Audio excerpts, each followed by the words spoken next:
Grownups, are you looking for a way to boost your Tailblazers' learning experience at home? Whether they are ahead of the class and looking for more of a challenge, or they need a little extra support in a specific subject, IXL Learning has you covered, offering interactive practice in math, English language arts, science, and social studies.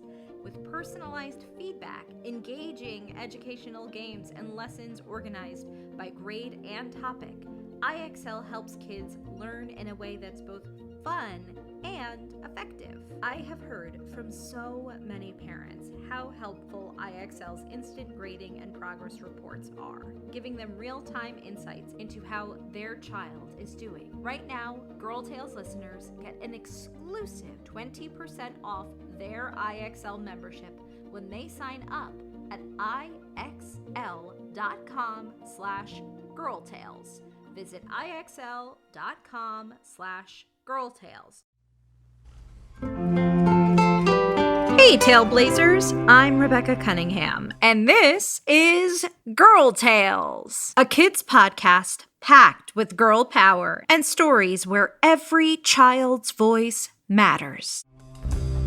Grownups, Girl Tales is brought to you by families like yours. If you would like to hear your child's name at the top of our next episode, or if you would like me to wish them a happy birthday, head to patreon.com/girltales and join a team today.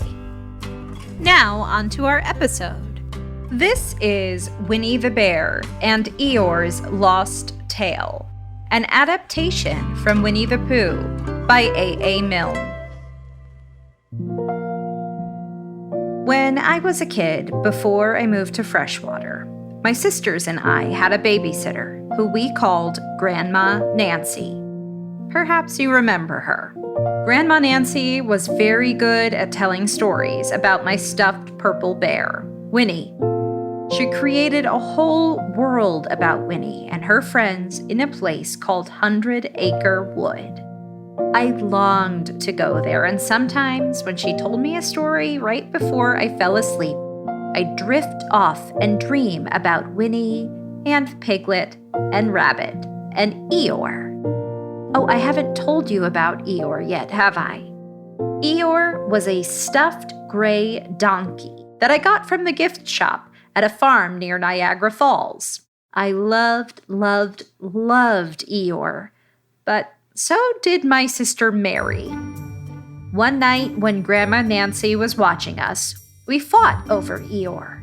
Mary wanted to play with her, so she pulled on Eeyore's tail to take her away from me. I pulled back, then she pulled back, then me. Well, when I pulled back while Mary was holding on to her tail, the tail ripped clean off. I immediately started to cry. I'm so sorry, Rebecca. Please don't be sad. I'll fix it, I promise, Mary said to me, tears welling up in her eyes as well. How could you, Mary? Eeyore is my favorite donkey in the whole world, and now she'll never be the same. What's a donkey without her tail? I yelled back at her. Oh, girls, it's all right, Grandma Nancy said calmly. There is nothing a needle and thread can't fix. Mary, why don't you and Claire go and wash up for bed? Rebecca, you come with me. I'm sorry, Rebecca. If I could fix Eeyore, I would, Mary said before she walked down the hallway to the bathroom. I sat at the dining room table with Grandma Nancy as she gently held Eeyore in one hand and the needle and thread in the other. As she sewed the tail back onto Eeyore, she told me a story. The old gray donkey, Eeyore, stood by herself in a thistly corner of the forest, her front feet well apart, her head on one side, and thought about things. Sometimes she thought sadly to herself, "Why?" And sometimes she thought, "For what reason?" And sometimes she thought, "Oh, woe is me." And sometimes she didn't quite know what she was thinking about. So when Winnie the Bear came stumping along, Eeyore was very glad to be able to stop thinking for a little in order to say, "How do you do?" "And how are you?" said Winnie the Bear. Eeyore shook her head from side to side. Not very how. I don't seem to have felt at all how for a long time. Dear, dear, I'm sorry about that. Let's have a look at you, Winnie said to Eeyore. So Eeyore stood there, gazing sadly at the ground, and Winnie the Bear walked all around her once. Why, what's happened to your tail? Winnie said in surprise. What has happened to it? It isn't there. Are you sure? Well, either a tail is there or it isn't there. You can't make a mistake about it. And yours isn't there. Then what is? Nothing. Let's have a look, said Eeyore. And she turned slowly round to the place where her tail had been a little while ago. And then, finding that she couldn't catch it up, she turned round the other way until she came back to where she was at first. And then she put her head down and looked between her front legs. And at last she said with a long, sad sigh, I believe you're right. Of course I'm right, said Winnie. That explains everything. No wonder. You must have left it somewhere, said Winnie the Bear. Somebody must have taken it. How like them, Eeyore added. Winnie felt that she ought to say something helpful about it, but didn't quite know what, so she decided to do something helpful instead. Eeyore, I, Winnie the Bear, will find your tail for you. Thank you, Winnie. You're a real friend. Not like some, said Eeyore. So Winnie the Bear went off to find Eeyore's tail. It was a fine spring morning in the forest as she started out. Little soft clouds played happily in a blue sky, skipping from time to time in front of the sun as if they had come to put it out, and then sliding away suddenly so that the next might have her turn. Winnie marched through trees and shrubs, rolled down slopes of buttercups and dandelions, tiptoed carefully over rocky beds of streams, and climbed up steep banks of sandstone, when at last, tired and hungry, she came to the chestnuts that Owl lived. And if anyone knows anything about anything, said Bear to herself, it's Owl who knows something about something, or my name's not Winnie the Bear, which it is. So there you are. The chestnuts, an old-world residence of great charm, was grander than anybody else's home, or seemed so to Winnie because it had both a knocker and a rope to pull on a bell. Underneath the knocker there was a notice which said, Please ring if an answer is required. Translated, that means, please ring if answer is required. Underneath the bell rope there was a notice which said, Please knock if an answer is not required. Translated, that means, please knock if answer is not required. Ring the knocker and knock on the bell rope. That's so silly, I said to Grandma Nancy. The 100-acre wood can be a silly place. These silly notices had been written by Rebecca Honeycomb. That's me. I think so. Rebecca Honeycomb was the only one in the forest who could spell. For Owl, wise though she was in many ways, able to read and write and spell her own name, W-O-L, yet somehow went all to pieces over delicate words like measles and buttered toast. Wait, W-O-L. That's not how you spell owl. According to Owl, it is. Winnie the Bear read the two notices very carefully, first from left to right, and afterwards, in case she had missed some of it, from right to left. Then, to make quite sure, she knocked and pulled the knocker, and she pulled and knocked the bell rope, and she called out in a very loud voice, Owl, I require an answer. It's Winnie speaking. And the door opened, and Owl looked out. Hello, Winnie. How's things? Owl said. Terrible and sad because Eeyore, who is a friend of mine, has lost her tail, and she's moping about it. So could you very kindly tell me how to find it for her? Well, the customary procedure in such cases is as follows. What does crustamony prodseed cake mean? For I am a bear of very little brain, and long words bother me. It means the thing to do. As long as it means that, I don't mind, said Winnie. The thing to do is as follows. First, issue a reward. Then... Just a moment, said Winnie, holding up her paw. What do we do to the... What were you saying? You sneezed just as you were going to tell me. I didn't sneeze. Yes, you did, Owl. Excuse me, Winnie, I didn't. You can't sneeze without knowing it. Well, you can't know it without something having been sneezed. What I said was, first, issue a reward. You're doing it again. A reward!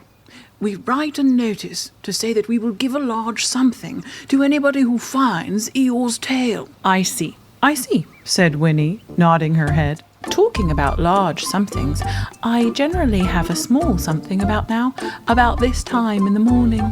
She looked wistfully at the cupboard in the corner of Owl's kitchen. Just a mouthful of condensed milk or whatnot, with perhaps a lick of honey.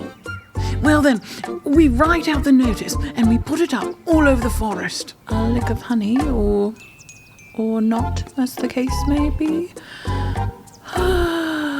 Now see, we are going to use one of the signs in my back garden. She tried very hard to listen to what Owl was saying, but Owl went on and on, using longer and longer words, until at last she came back to where she started, and she explained that the person to write out the notice was Rebecca Honeycomb. It was she who wrote the ones on my front door for me. Did you see them, Winnie? For some time now, Winnie had been randomly saying yes and no, with her eyes shut, to all that Owl was saying, and having said yes last time, she said no, not at all now, without really knowing what Owl was talking about. Didn't you see them? Oh, come and look at them now. So they went outside, and Winnie looked at the knocker and the notice below it, and she looked at the bell rope and the notice below it. And the more she looked at the bell rope, the more she felt that she had seen something like it somewhere else sometime before. Handsome bell rope, isn't it? Said Owl. Winnie nodded. It reminds me of something, but I can't think what. Where did you get it? I just came across it in the forest. It was hanging over a bush, and I thought at first somebody lived there, so I rang it. Nothing happened. And then I rang it again very loudly, and it came off in my hand. And as nobody seemed to want it, I took it home and... Owl, you made a mistake. Somebody did want it. Who? Eeyore. My dear friend Eeyore. She was fond of it. Fond of it? Attached to it, said Winnie the Bear. So with these words, Winnie unhooked it and carried it back to Eeyore. And when Rebecca Honeycomb had nailed it on its right place again, well, thanks, Eeyore Winnie. frisked about the forest, waving her tail so happily that Winnie the Bear got so excited and had to hurry home for a little snack of something to sustain herself. And wiping her mouth half an hour afterwards, she sang to herself proudly, "Who found the tail? I, at 11:45. Only it was 11:45, really. I found the tail. The end. As Grandma Nancy finished the story, she also finished the last stitch on Eeyore and handed her back to me. I don't know why Winnie said she doesn't have very many brains. She clearly does. She found Eeyore's tail for her. When you love somebody, you'll do anything to make them feel better.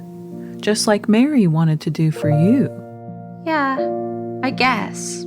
Do you think you can forgive her? Yeah, I think so. Good. I'm glad to hear it. Now off to bed with you. I'll be back in a few weeks, and I hope to hear you and Mary have mended things.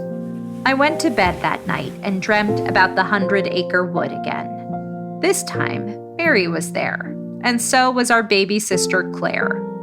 We marched through trees and shrubs, rolled down slopes of buttercups and dandelions, tiptoed carefully over rocky beds of streams, and climbed up steep banks of sandstone, and played with Winnie and Owl and Eeyore and Piglet and Rabbit. That was Winnie the Bear and Eeyore's Lost Tale, written by Rebecca Cunningham, performed by Tessa Flannery and Rebecca Cunningham, produced by Megan Bagala, executive produced by Rebecca Cunningham. Girl Tales is a Cordelia Studios production. Grownups, you can get access to ad-free episodes of Girl Tales, as well as a range of other shows for the kids in your life by subscribing to Starglow Plus on Apple Podcasts. If you'd like to hear me narrate the original stories of Alice's Adventures in Wonderland, The Wonderful Wizard of Oz, or Rebecca of Sunnybrook Farm, head to patreon.com/girltales and join Team Sunnybrook or above. Don't forget to subscribe, rate, and review wherever you get your podcasts. And hey, if you loved this story, share it with a friend. Oh, and remember, I believe in you. There's a hill and a road and a path where I know you must go. Through the sun, wind, rain, or snow. But wherever you venture, you can always come home. 'Cause I trust your heart, I trust my heart, and I trust your mind, I trust my mind, and I trust the friends, I trust the friends I know you will find o'er the hill and on the road. So off you go. And remember, I believe in you.